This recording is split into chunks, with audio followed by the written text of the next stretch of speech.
ಇನ್ನು ಬೆಂಗಳೂರಿನಲ್ಲಿ ಕಾಲ್ತುಳಿತದಿಂದ ಒಟ್ಟು 11 ಜನರ ಪ್ರಾಣ ಪಕ್ಷಿ ಹಾರಿ ಹೋಯಿತು.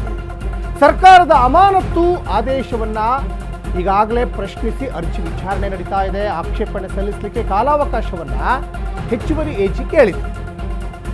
ಸರ್ಕಾರಕ್ಕೆ ಕೇಂದ್ರ ಆಡಳಿತಾತ್ಮಕ ನ್ಯಾಯಮಂಡಳಿ ಒಂದು ಕಡೆ ಈಗ ನೋಟಿಸ್ ಅನ್ನು ಕೊಟ್ಟಿದೆ ಅನ್ನೋದು ಇಲ್ಲಿ ಗೊತ್ತಾಗ್ತಾ ಇದೆ. ಅರ್ಜಿ ವಿಚಾರಣೆ ಜೂನ್ 12ಕ್ಕೆ ಸಿಐಟಿ ಈಗ ನಿಗದಿಪಡಿಸಿದೆ ಅನ್ನೋದು ಕೂಡ ಗೊತ್ತಾಗ್ತಾ ಇದೆ. ಇವತ್ತು ಕೂಡ ವಿಚಾರಣೆ ಇತ್ತು, ಆ ವಿಚಾರಣೆ ಮುಂದೂಡಿಕೆ ಆಗಿದೆ.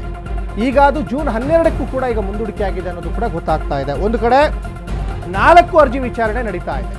FIR ರದ್ದು ಕೋರಿ RCB marketing head Nikhil Sosale ಅವರು ಕೂಡ ಈಗ ಅರ್ಜಿಯನ್ನು ಹಾಕಿದ್ದಾರೆ.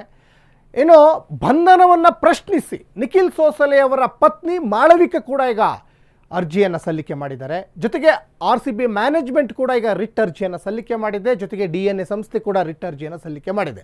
ಒಟ್ಟು 4 ಅರ್ಜಿ ವಿಚಾರಣೆಗಳು, ವಾದ ಪ್ರತಿವಾದ ಎಲ್ಲವೂ ಕೂಡ ನಡೀತಾ ಇದೆ.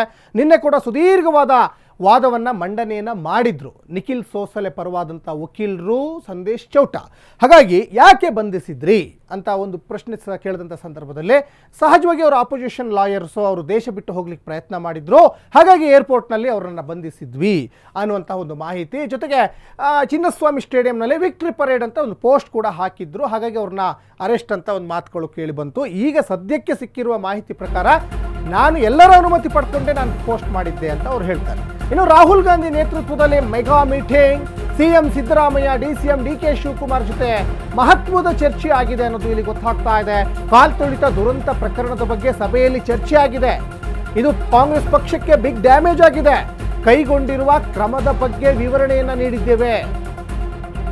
ದೆಹಲಿಯಲ್ಲಿ ಮುಖ್ಯಮಂತ್ರಿ ಸಿದ್ದರಾಮಯ್ಯ ಒಂದಿಷ್ಟು ಹೇಳಿಕೆಯನ್ನು ಕೊಟ್ಟಿದ್ದಾರೆ. DCM DKಶಿ, CM ಸಿದ್ದರಾಮಯ್ಯ ಇಬ್ಬರು ಕೂಡ ದೆಹಲಿಯಲ್ಲಿ ಮೀಟಿಂಗ್ ಮಾಡಿದ್ದಾರೆ. ರಾಹುಲ್ ಗಾಂಧಿ ನೇತೃತ್ವದಲ್ಲಿ ಮೆಗಾ ಮೀಟಿಂಗ್ ಆಗಿದೆ. ಯಾಕಂದ್ರೆ ಮೊನ್ನೆ ಆಗಿರುವಂಥ ಕಾಲ್ತುಳಿತ ಪ್ರಕರಣ ಅದು ನೇರವಾಗಿ ಕಾಂಗ್ರೆಸ್ ಪಕ್ಷಕ್ಕೆ ದೊಡ್ಡ ಮುಜುಗರದ ಜೊತೆಗೆ ಬಿಗ್ ಡ್ಯಾಮೇಜ್ ಕೂಡ ಆಗಿದೆ. ಹಾಗಾಗಿ ಈ ಮುಜುಗರದಿಂದ ತಪ್ಪಿಸ್ಕೊಳ್ಳಿಕ್ಕೆ ಏನು ನೀವು ಪ್ಲಾನ್ ಮಾಡ್ಕೊಂಡಿದ್ದೀರಾ? BJPಯವರ ಬಾಯನ್ನು ನೀವು ಹೆಂಗೆ ಮುಚ್ಚಿಸ್ತೀರಾ? ಆಗಿರುವಂತಹ ಅನಾಹುತಕ್ಕೆ ನೀವು ಹೇಗೆ ಡ್ಯಾಮೇಜ್ ಕಂಟ್ರೋಲ್ ಮಾಡ್ತೀರಂತ ರಾಹುಲ್ ಗಾಂಧಿ ತರಾಟೆಗೆ ತೆಗೆದುಕೊಂಡ್ರು. ಅದ್ರ ಜೊತೆಗೆ DK ಶಿವಕುಮಾರ್ಗೆ ಇನ್ನೂ ಜಾಸ್ತಿನೇ ತರಾಟೆಗೆ ತೆಗೆದುಕೊಂಡ್ರು. ಯಾಕಂದರೆ ಅಲ್ಲಿ ಸಾವನ್ನಪ್ಪಿರುವ ವಿಚಾರ ಗೊತ್ತಿದ್ರೂ ಕೂಡ ನೀವು ಕಪ್ಪನ್ನು ತಲೆ ಮೇಲೆ ಇಟ್ಕೊಂಡ್ರಿ ಯಾಕೆ ಅಂತ ಪ್ರಶ್ನೆ ಮಾಡಿದ್ದಾರೆ ರಾಹುಲ್ ಗಾಂಧಿ. CID ನ್ಯಾಯಮೂರ್ತಿ ಕುನ್ಹಾ ನೇತೃತ್ವದ ತನಿಖೆ ಬಗ್ಗೆಯೂ ಮಾಹಿತಿಯನ್ನು ಕೊಟ್ಟಿದ್ದಾರೆ. ಅಧಿಕಾರಿಗಳ ಅಮಾನತು, ಗುಪ್ತಚರ ಮುಖ್ಯಸ್ಥರ ವರ್ಗಾವಣೆ ಇದ್ರ ಬಗ್ಗೆನೂ ಮಾಹಿತಿ ಕೊಟ್ಟಿದ್ದಾರೆ.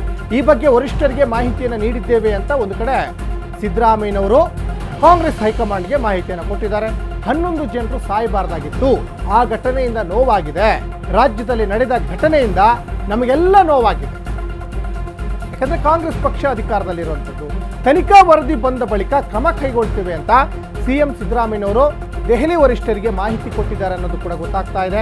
CID ಜೊತೆಗೆ ಇದು ನ್ಯಾಯಾಂಗ ತನಿಖೆ ಕೂಡ ಆಗ್ತಾ ಇರೋದ್ರಿಂದ ಈಗ ನ್ಯಾಯಮೂರ್ತಿ ಕುನ್ನಾ ಅವರ ನೇತೃತ್ವದಲ್ಲೂ ತನಿಖೆ ನಡೀತಾ ಇದೆ. CID ತನಿಖೆ ನಡೀತಾ ಇದೆ. ಮ್ಯಾಜಿಸ್ಟ್ರೇಟ್ ತನಿಖೆ ನಡೀತಾ ಇದೆ.